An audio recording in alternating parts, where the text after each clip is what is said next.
السلام علیکم، S M news کے ساتھ میں ہوں سید مقدر رضا۔ خبروں کے سلسلے کو مزید آگے بڑھاتے ہوئے خبر شامل کرتے ہیں قصور سے، جہاں پر ہمارے نمائندے چودھری سجاد حسین کی رپورٹ کے مطابق بتایا جا رہا ہے کہ ڈسٹرکٹ کوارڈینیشن کمیٹی کا اجلاس منعقد کیا گیا ہے، جہاں پر وفاقی وزیر مملکت ملک رشید احمد خان نے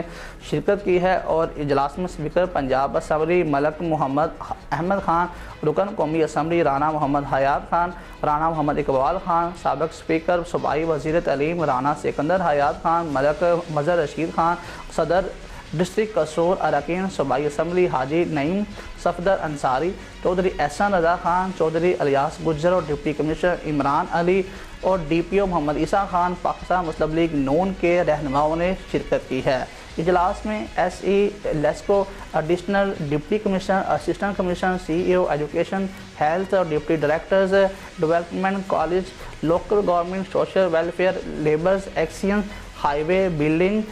ایریگیشن، نادرہ سمیت تمام ضلعی محکموں کے سربراہان نے شرکت کی ہے۔ اجلاس کو ضلع میں امن و امان کے قیام، چوری ڈکیٹی پر قابو پانے کے لیے کیے گئے ہیں اور اقدامات، ستھرا پنجاب پروگرام کے لیسکو کے حوالے سے بجلی چوری کی روک تھام اقدامات اور آئندہ کی حکمت عملی، highway, forest, irrigation, development, price control سمیت ضلع میں جاری ہیں۔ وزیر اعلیٰ پنجاب کے گورنرز اقدامات پر عمل درآمد کے حوالے سے تفصیلی بریفنگ بھی دی گئی ہے۔ کمیٹی ممبران نے بعض مسائل کی نشاندہی کی اور عوامی بہبود کے اقدامات پر مؤثر عمل درآمد پر زور بھی دیا ہے اور کہا کہ ضلع کی تعمیر و ترقی اولین ترجیح ہے۔ ضلع میں جاری ترقیاتی اسکیموں کی تیز رفتاری کے ساتھ مکمل کیا جائے اور اس کے تعمیراتی عمل میں کوالٹی آف ورک پر خصوصی توجہ دی جائے۔